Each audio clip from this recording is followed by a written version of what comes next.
Хәерле көн укучылар. Бүгенге дәресебезнең темасы текст редакторы белән эшләү. Нәрсә ул текстны кертү редакцияләү режимы? Текст редакторының төп эш режимнары бар. Информация кертү, текстны редакцияләү, шрифтлар һәм сызылышлар, текстны форматлау, текст фрагментлары белән эшләү, тәрәзәләр белән эш. Текст редакторының өстәмә эш режимы: эзләү һәм алмаштыру, дөрес язылышны тикшерү, файллар белән эшләү, кулланучыга ярдәм, кагазга бастыру. Кертү редакцияләү ул текст редакторының төп эш режимы. Текстны кагазга язганда без ручка яисә карандаш кулланабыз. Текстны компьютер хәтеренә кертү язу клавиатура ярдәмендә башкарыла. Әгәр элекке заманнарда персональ компьютерлар киң таралганга кадәр текстларны язу машинкалары ярдәмендә профессиональ машинисткалар гына бик тиз генә җыя белсәләр, хәзер исә бу күнекмә һәр кешегә кирәк. Текст редакторы белән текстны кертү редакцияләү режимында эшләгәндә монитор экраны буйлап агымдагы позицияне күрсәтүче курсор йөри. Басылган клавишка туры килгән символ курсор позициясенә урнаша. Аннан соң курсор бер адымга уңга, әгәр юл ахырына җиткән булса, киләсе юл башына күчә. Редакцияләү дигәндә җыелган текстка теләсә нинди үзгәреш кертү күздә тотыла. Ялгыш кертелгән символ сүз юлны сөртергә, бер символны икенчесе белән алыштырырга, төшеп калган символ сүз юлларны өстәргә кирәк була.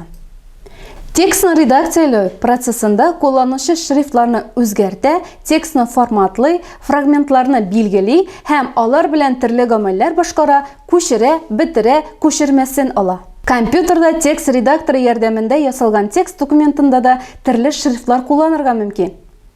Заманча текст редакторында күп төрле шрифтлар җыелмасы бар. Аны сез экранда күрә аласыз. Бер шрифт хәрефләренең төрле сызылышы була ала. Гадәти, туры сызылыш, курсив, ярым калын сызылышлар була. Моннан тыш текстның астына сызырга да мөмкин. Менә берничә мисал экранда күрсәтелгән. Барлык текст редакторларда символлар үлчәмнәре белән идарә итү мөмкинлеген бирәләр.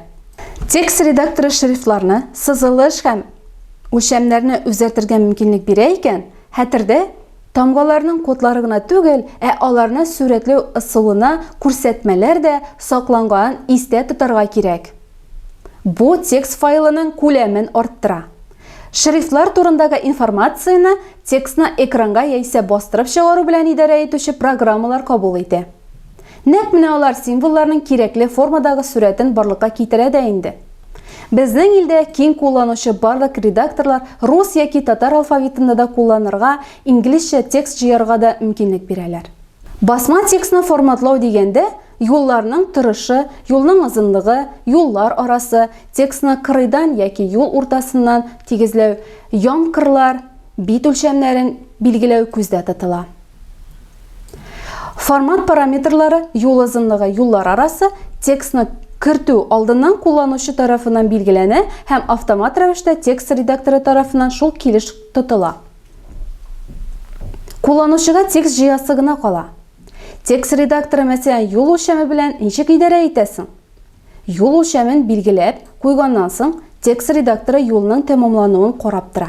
Җыела торган юлның озынлыгы чик зурлыгына җитүгә яңа юлга күчү башкарыла. Ягъни хәтергә юл ахыры символы языла. Әгәр текст редакторында тигезләү режимы куелган булса, яңа юлга күчкән вакытта җыелган юлны автомат рәвештә кырыйдан яисә уртадан тигезләү башкарылырга мөмкин. Менә ике текст мисалы. Беренчесендә текст киңлеге буенча тигезләү. Шуңа күрә ул сул кыр тигез. Икенчесендә уң кыр буенча тигезләү башкарыла. Экранда күрә аласыз.